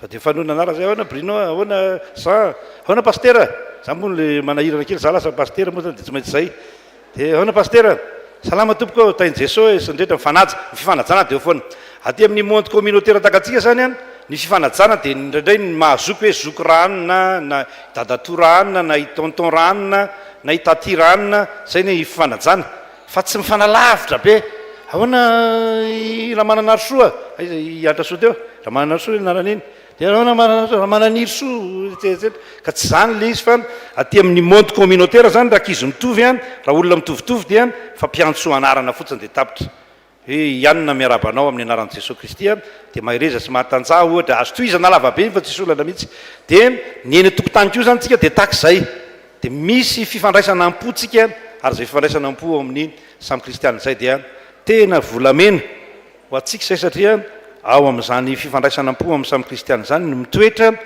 eo ny voadidy ny fitahian'Andriamanitra tsy misy fitahina ho an'ny olona miavinavina ho an'ny olona tsy miaraba olona tsy miraharaha olona tsy nyrehetra tsisy fitahina ho an'izany fa voadidiny Jehovah eo amin'ny fifankatiavana ny fitahiny dia mahereza revana malala tompony eo antsika ka ho zava-mahazatra atsika zany vokatry ny fivoriam-pevitra raha omaly a ny vory ny vomera omaly a sy ny pevitra raha dia andinika zavatra be dehibe mbola misy zavatra be dehibe hitranga eo a fa mandeha tsikelikely mola izy a dia mirarosoa antsika rehetra ho amin'ny fahasoavana mandrakarivany ny fiainantsika ry afaka malala zao indray dia anao hira anankiray ny atokopira anankiray mba hira daholo ianareo rehetra dia manao hira anankiray ny atokopira faharoa any amin'ny rakitra indray ny anankiray ndao ary dia aorinan'izay a dia tsangana ny zokiolona sy ray aman-dreny tsangana ny zokiolona sy ray aman-dreny aorinan'izay a iarabantsika dia hoentsika mbavaka any koa moa izy ireo a dia efa mahalala ny ataony ireo ray aman-drenitsika ireo ndao ary izy indray miry zao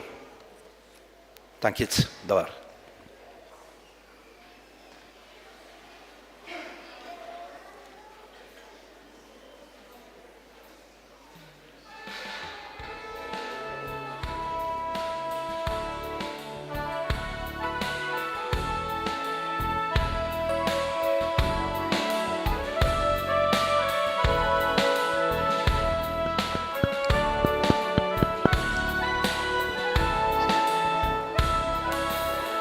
Lideranao ao ray pahary Tompony lanitra sy tany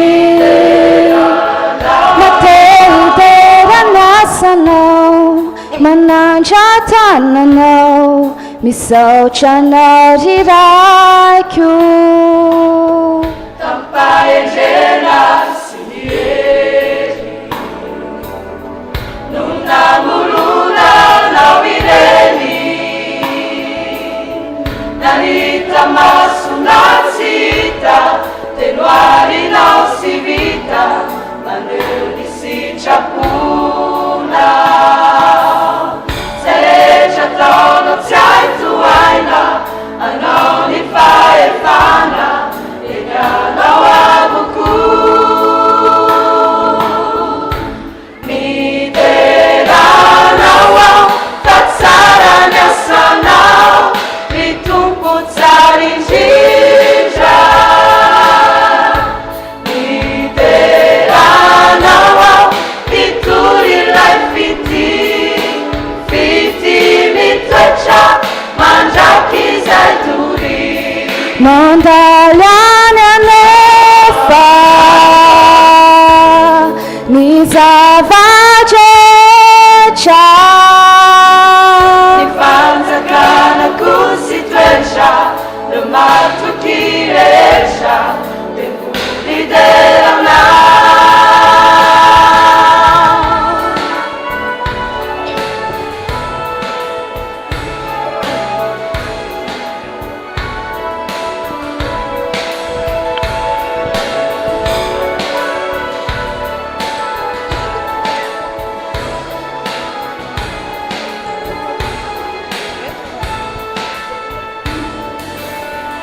mideranao ao famonjena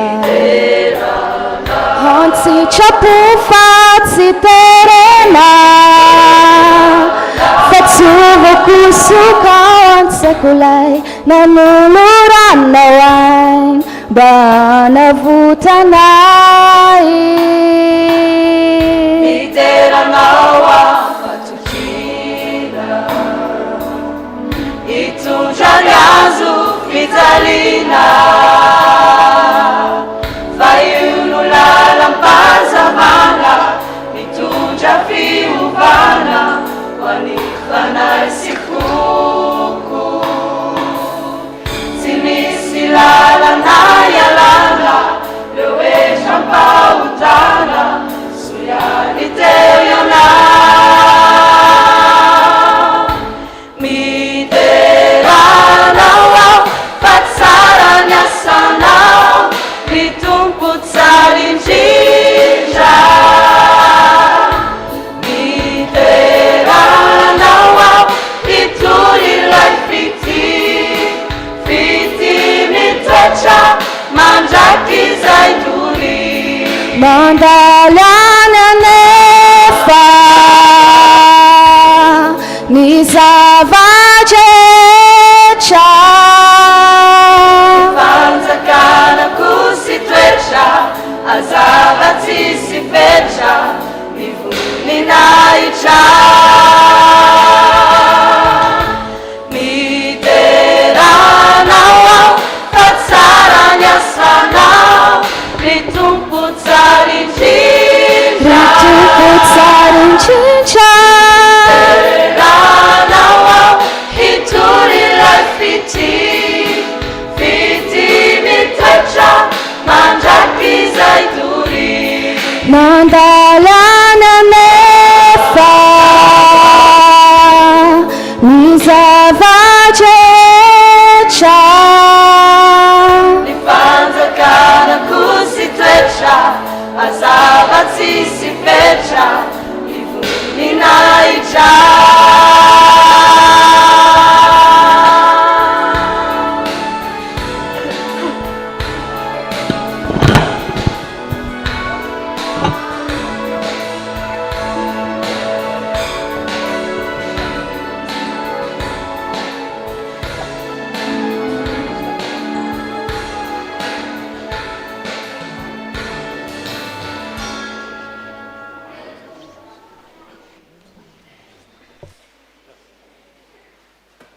Daory ray aman-dreny isany daory miakara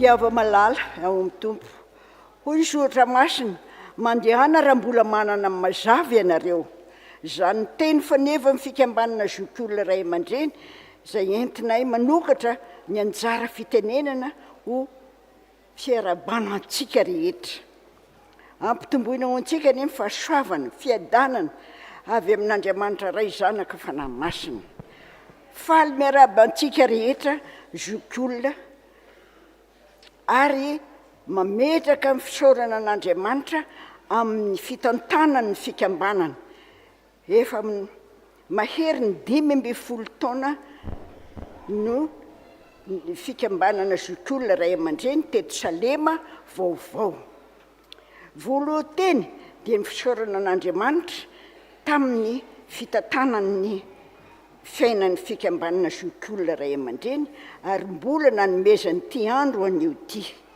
manaraka izany dia isaorana ny ray aman-dreny mpitandrina mborao-piangonana sy ny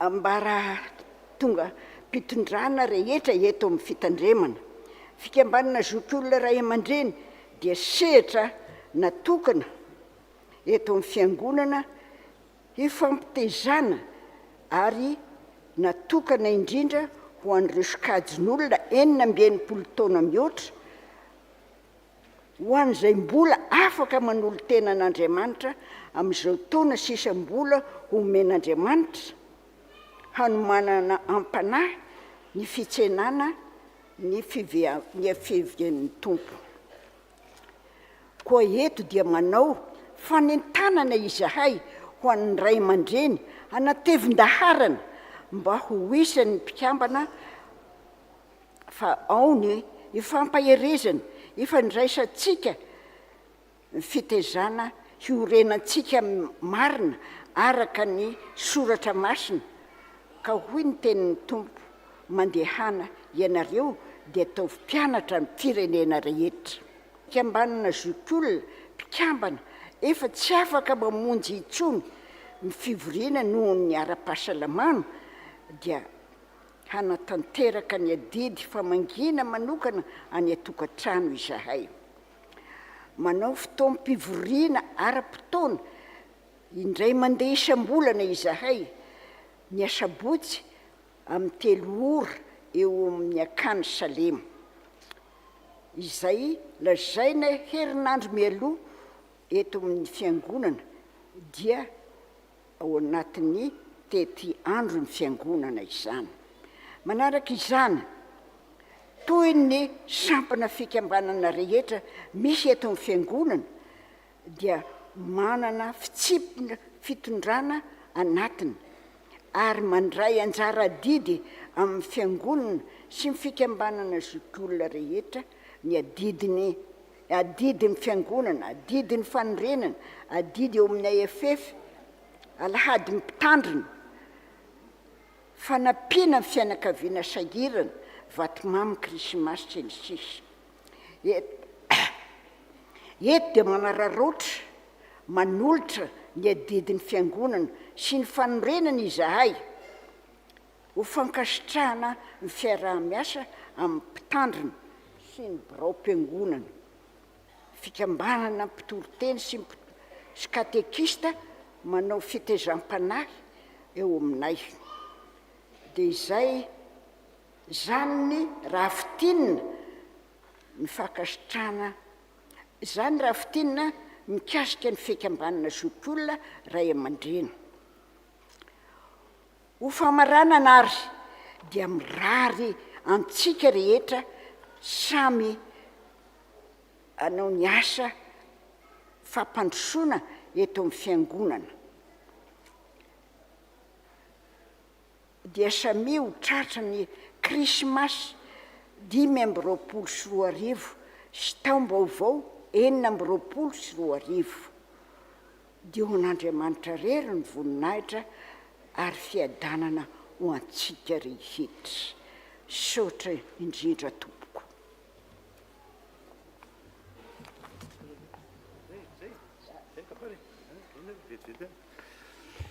rehefa malala rehetra amin'ny tompo misaoran'Andriamanitra tsika noho ny amin'ity andro lehibe izay atserovantsika reto ray aman-dreny sy zoky olona ireto eto amin'ny fiangonana.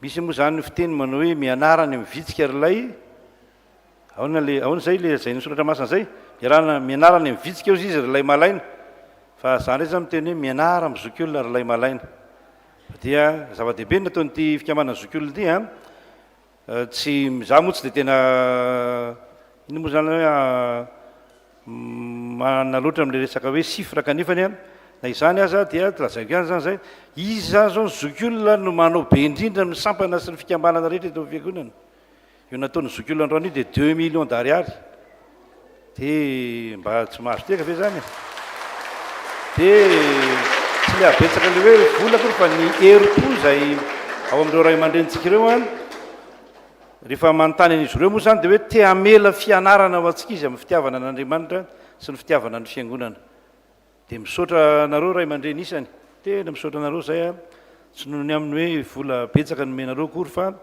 tena nohony amin'ny fitiavanareo ny fiangonana fitiavanareo an'Andriamanitra dia zava-dehibe aminay zany misaotra tompoko mankasitraka dia ho ela velonareo dia mbola hatsangana sy ahajoro satria zany moa ny aretin'ny zoky olona hoe tsy afaka mijorona indray tsy afaka mitsangana ntsony dia za io vao miteny amin'ny boropiangonana ataovy angakaingana ny ty raharaha ty fa so reraka reto ka zareo tsy reraka ozy izy zay izy tsy reraka fa dia mijoro tsara zao tsika rehetra ndao tsika iara-mitsangana hivavaka ho an'ny zoky olona ndreto zay Andriamanitro mijoro eto anatrehanao mivavaka ho an'reto ray aman-dreny reto ray aman-dreny sy zoky olona atao amin'ny fiangonanao manaja ny antitra sy ny fotsivolo ianao ka dia manaja azy ireo zay amin'ny anaranao ambiny ireo tehirizy ireo homeo fahaela velony ireo ampitomboy an-trano ny fahendrena zay efa hananan'izy ireo mba ho zarainy aminay taranaka ateoriana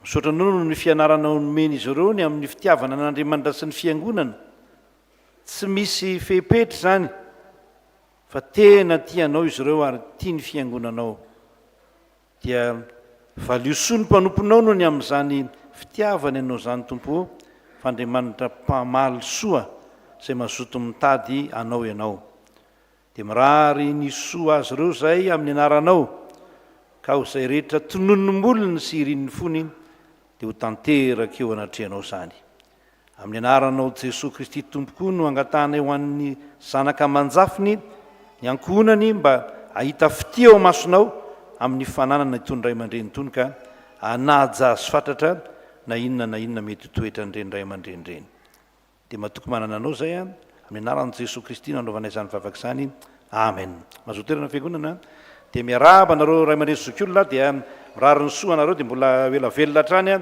hatateraka hatrany ny asa fanompony eto amin'ny fiangonana nareo moa zany fianarana ho anay rehetra fa dia misaotra tompoko.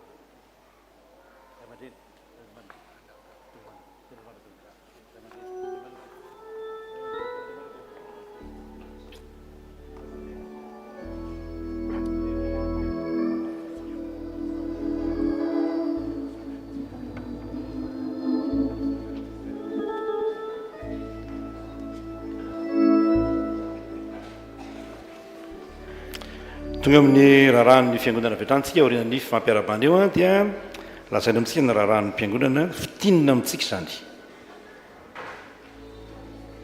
dia orina zany tsika dia miomana amin'ny rakitra ny atokopira mihira ao anatin'ny rakitra.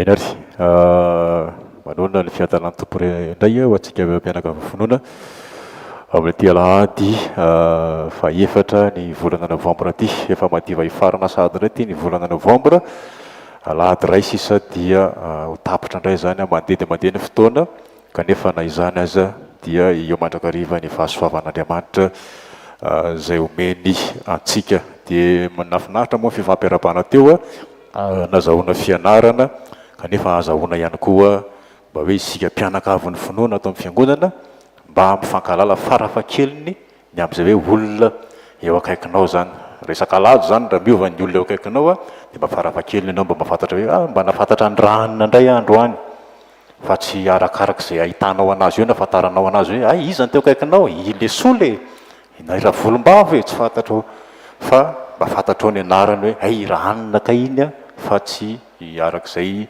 ametrahanao zay anarany eo dia manantitra ihany koa ny fiarabahana ho an'ny ray aman-dreny zokiolona araka nambara teo moa zany dia tena fianarana ho antsika ireo ray aman-drenitsika ireo amin'ny zavatra rehetra tsy ny amin'izay fahaelany ihany akory fa ny amin'ny tantaran'ny fiangonana ihany koa dia mametraka ny amin'izany fianarana izany izy ireo ho antsika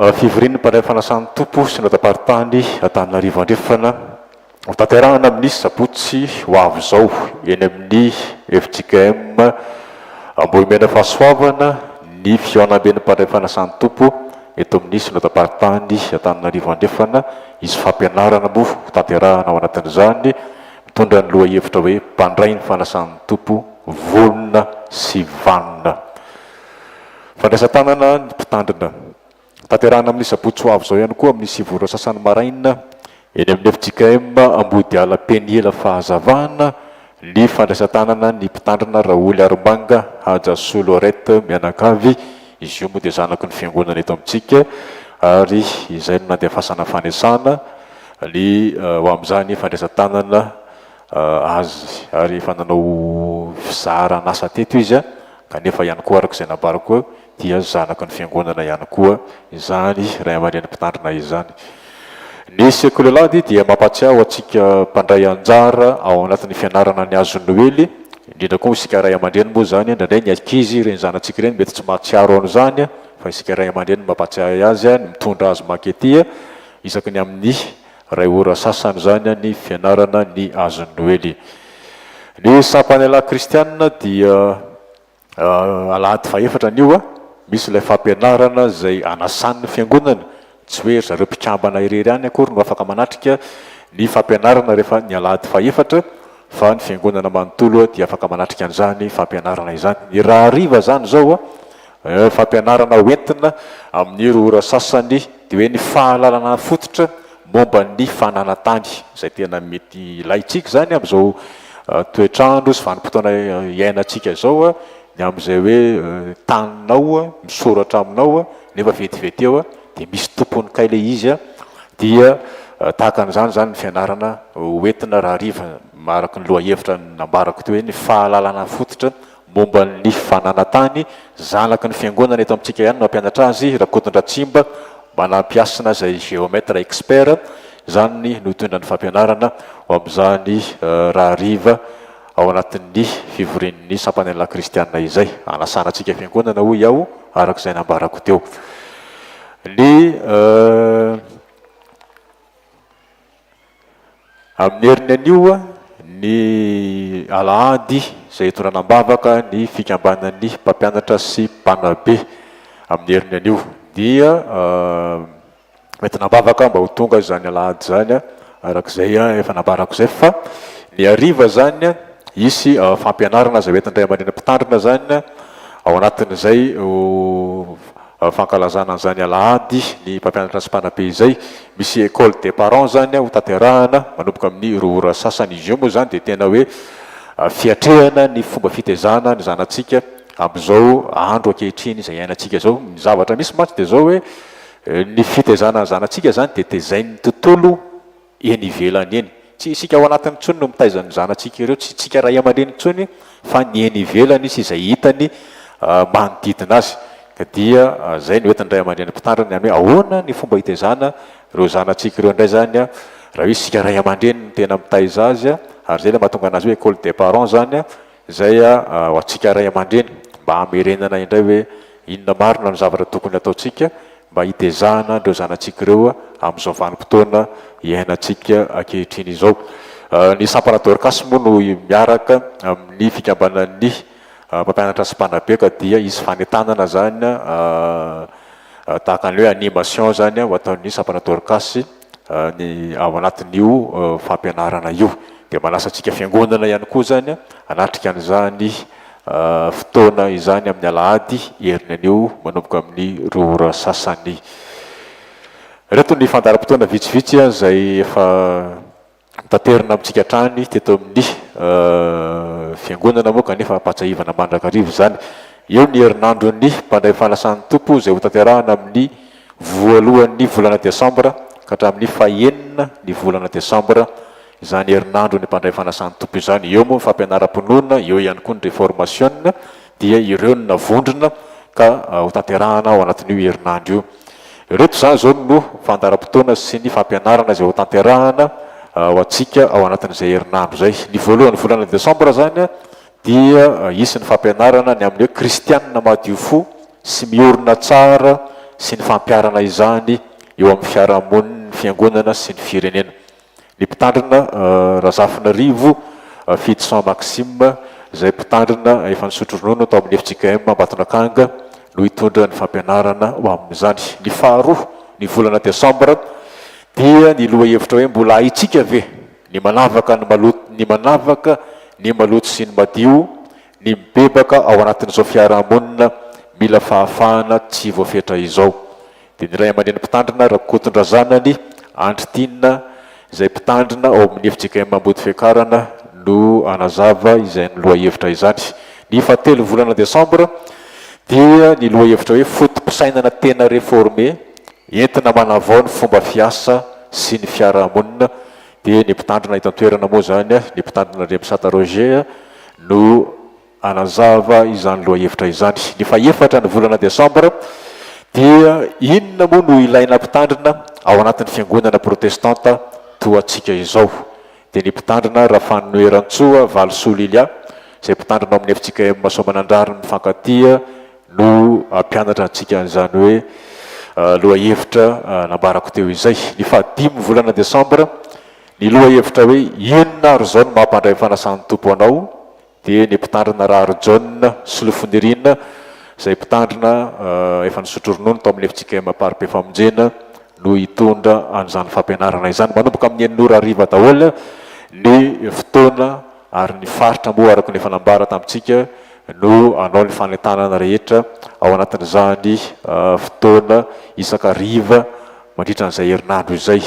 Ny sabotsy 9 ny volana desambra kosa dia manomboka amin'ny 10 ora maraina zany ny fotoana eto dia eo ny fanamariana samihafa ny fanontaniana sy ny valiny makasika ny mahampandray atsika ato anatin'ny fiangonana ato. Dia eo ihany koa ny serasera samihafa moa zany sy ny fanofanana izy fianarana mamaky teny sy mivavaka ao anatin'io sabotsy 9 ny volana desambra 9 ny volana desambra io. Eo ny fampianarana tahaka ny hoe ampianarana sika hoe inona marina moa ny hevitra io adidy zay ataontsika io, ny adidy, ny rakitra, ny voady, rendrareny zany dia ampianarana ao anatin'io sabotsy 9 ny volana desambra io. Ny amin'ny ora sasany kosa tahaka ny mahazatra atsika dia isy ihany koa ny fampianarana fotom-pinoana momba ny fandraisana ny fanasan'ny tompo sy ny fanomanam-panahy. Zay zany le tontolo andro amin'io sabotsy 9 ny volana desambra io ka dia manasa atsika mpandray fanasan'ny tompo rehetra mba havitrika azoto ao anatin'izay herinandro anavozana indray amin'izay hoe mahampandray fanasan'ny tompo atsika izay ary andraisanareo fampianarana samihafa izay nambara teo zay hoentin'ireo ray aman-dreny mpitandrina ireo. Zay zany no fandaram-potoana zay efa nanterina tamintsika teto moa zany nandritra ny alady maromaro zay kanefa dia ny fandaram-potoana dia izao moa zany vao azotsika ireo fampianarana sy ny loha hevitra sy ireo anatanteraka izany fampianarana izany. Dia manasa atsika zany isaky ny amin'ny 9 ora hariva manomboka ny alatsinainy voalohan'ny volana desambra ka hatramin'ny sabotsy 9 ny volana desambra. Ny manaraka dia mampilaza amintsika fiangonana ihany fa amin'ny zoma 7 ny volana desambra dia lazaiko teny zao mba misy anomananareo ihany koa ny fandaram-potoana fa isy indrana zany ny fiangonana ny école Charlemagne ankalaza ny 7 taonany izy dia niendrana ny fiangonantsika amin'ny zoma 7 ny volana desambra io manomboka amin'ny 7 ora sasany maraina no anaovany fanompoam-pivavahana sy hofisaoran'Andriamanitra eto amin'ny fiangonantsika. Ny ray aman-dreny mpitandrina ihany moa no mitondra ny tenin'Andriamanitra sy ny fotoana ao anatin'izany. Dia miomana zany ny diakona, dia efa milaza melo ihany koa zany amin'ny amin'izay fandaminana amin'ny asan'ny diakona izay. Ireo zany no fandaram-potoana izay nambarako teo arak'izay tsara ho tadiditsika dian'izao mba hanomanantsika ny fotoana rehetra. Ny rakom-pisaorana moa dia mpanompon'Andriamanitra iray nanao rakom-pisaorana ho an'ny fanorenana 100 000 ariary, ary ho an'ny ray aman-dreny mpitandrina 20 000 ariary, ary ho an'ny fiangonana 30 000 ariary, ary dia mangataka vavaka ho an'ny ankonana. Ny ambaranako azy ry havana dia makasika ny amin'ny fotoana rehefa avy eo anasana ny mpandray fanasan'ny tompo rehetra. Zay ny antony nanaovana an'izao fidirana indray mandeha zao ihany mba azahoantsika manatrika ny fivorian'ny mpandray fanasan'ny tompo rehefa avy eo. Zava-dehibe ho an'ny fiainan'ny fiangonana ny atrehantsika, ka dia tompona andraikitra amin'izany ianao mpandray fanasan'ny tompo izay misoratra anarana eto amin'ny fiangonana, dia aza dia hoe zara ara mirava aloha dia andeha ody fa misy antony natao ny fandaram-potoana tahaka an'izao, satria mba zava-dehibe amin'ny fiainan'ny fiangonana, ary ianao dia anisan'ny araka nambarako teo hoe tena mba tompona andraikitra eto amin'ny fiangonana mampandray fanasan'ny tompo anao. Dia rehefa avy eo zany dia mijanona avokoa ny mpandray fanasan'ny tompo rehetra rehefa mirava izao fanompoam-pivavahana izao. Ny tena farany dia ny amin'ny fandaram-potoana, ny amin'ny fankalazana ny fahafolotona ny fiara-miasa na mpitandrina sy ny amin'ny alahadiny ray aman-dreny mpitandrina mianakavy izay ho tanterahana amin'ny alahady fa 7 ny volana desambra ho avy zao. Efa nisy ny fanentanana natao teto ny amin'ny hoe inona moa ny atao, dia misy ny fanamariana ny fanompoam-pivavahana ho fisaorana an'Andriamanitra, fanomezam-boninahitra azy ny amin'izay hoe fahafolotona fiara-miasa izay. Inona moa le fahafolotona fiara-miasa? Tiana ihany no anamariana ireny, fa tsy hoe dia hoe haka folo taona izy nefa teto dia ny fampijerijery tava teto fotsiny izy no mitarika ny fanompoam-pivavahana ny folo taona sahady zay ny nitondrany teto tsy any zany le izy, fa tena hoe fahafolo taona hoe nisy teto ny zavatra niarahany asa, ary zay le fiara-miasa nisy ny ireo foto-drafitr'asa samihafa izay nitarihany atsika mba hanatanteraka ireny asan'Andriamanitra samihafa ireny. Eo ihany koa ny fahasoavana samihafa, ianao mpandray fanasan'ny tompo izay nandray fahasoavana izay nitokanana mpandray fanasan'ny tompo, natao fanamasinam-panambadiana sy ny tahaka an'izany ireo fahasoavana izay noraisinao tao anatin'izay folo taona izay na teo an'ray aman-dreny mpitandrina, dia ireny no tsarovana, ireny no isaorana an'Andriamanitra, fa tsy hoe izy tonga teto dia mitoro-teny zava-dehibe zany mitondra ny filazantsara ho atsika, dia reny rehetra reny no tsaroantsika isaorana an'Andriamanitra, ary hoe tsy avela andalo fotsiny inona no zavatra vita tao anatin'izany folo taona izay. Dia fankalazana tsotsotra mbola izy amin'ilay fiarah-misakafo fotsiny, tsy tahaka an'izay fanaon'ny fiangonana rehetra hoe iantsoana synodam-paritany, iantsoana fohibe sy ny tahaka an'izay, fa dia noho ny asa lehibe eto amin'ny fiangonana moa zany dia isaorana an'indray aman-dreny mpitandrina mianakavy ihany koa ny amin'ny fandeferana ny amin'izay hoe nanaovana tsotsotra an'izany fahafolo taona izay. Dia mbola misy moa zany ilay fanasana moa zany izay ho amin'izay fiarah-misakafo ny amin'ny fa7 ny volana desambra eny amin'ny Andibe Pasy izay ao anatin'ny fifampitezana hatrany ny amin'ny fanahin'ny fahavozana. Tahaka an'izany koa ny lahady indray aman-dreny mpitandrina izay miaraka eo ihany moa le izy, kanefa dia eo ihany koa ny valopy izay efa fanaontsika mahazatra ho amin'ny fanohanana ny ray aman-dreny mpitandrina mianakavy ho amin'ny asan'Andriamanitra, ka dia efa misy avokoa moa reny valopy reny azotsika raisina, dia mandray an'izany isika amin'ny fifaliana sy amin'ny fitiavana. Ho an'Andriamanitra irery ny voninahitra. Ndetsika rehefa malala androso eo amin'ny fanoloran-tena, fanavaoza fanoloran-tena ho an'ny tompoany atoko-pihira no mihira ao anatin'izany. Rakitatazana ihany no ataontsika tahaka ny efa fanao amin'ny alady agobanandro tahaka izao.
Milohan'ny anaovantsika ny fanavaozam-panolorantena dia misy fampatsivana kely ho an'ny sampana vokivoky-manga ity. Raha riva amin'ny roa sasany zany no fitezam-pana ao amin'ny sampana vokivoky-manga mampatsiaro antsika ny tompona andraikitra. Mitsangana ary afaka malala toloro ny tenanao fanatitra velona fakasitan'Andriamanitra zany.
Marana ny fampivavahana sika ny hira voalahatra dia raisina ny tsotrano.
Malu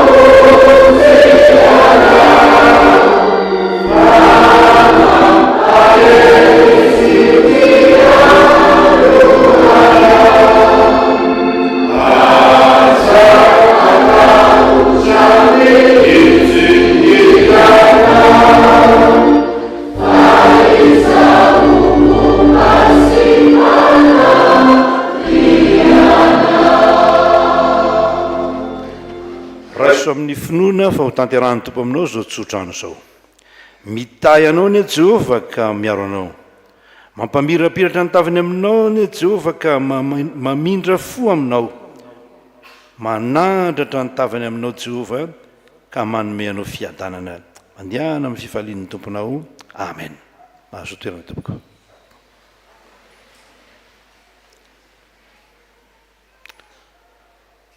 tompo andriamanitra eo misaotra anao zay fa vita ny fampovavahana zay tsy hoe novonjena na natao maika fa tena natao teo ambany fitarianao misaotra anao ny fitarian-dalana zay nomenao anay misaotra anao ny famindramponao fa na dia tsy mendrika azy zay dia nataonao mendrika izany misaotra anao ny amin'ny reto mpanomponao reto zay nandray anjara niaraka taminay tamin'ny fitariana ny fampovavahana tamin'ny fikarakarana ny fampovavahana ao ny dekona ao ny mpamaky teny ao ny nanao ny anikisy ny tanora ao ny nivavaka ary eo reo nanao ny fandaminana fampovavahana ny mpitendry zava-maneno sy ireo mpikirakira feosary ao ny birao ny fitandremana zay manao ny fandaminana rehetra Jesoa misaotra tompo fa lehibe ny fitiavanao tehirizo amin'ny fitiavanao zay tehirizo amin'ny fifalianao zay tehirizo amin'ny fahamarinanao zay dia voninahitra ho anao Andriamanitra tokana sady endry rery ihany amin'ny anaran'ny Ray sy ny Sanaka ary ny fanahy masina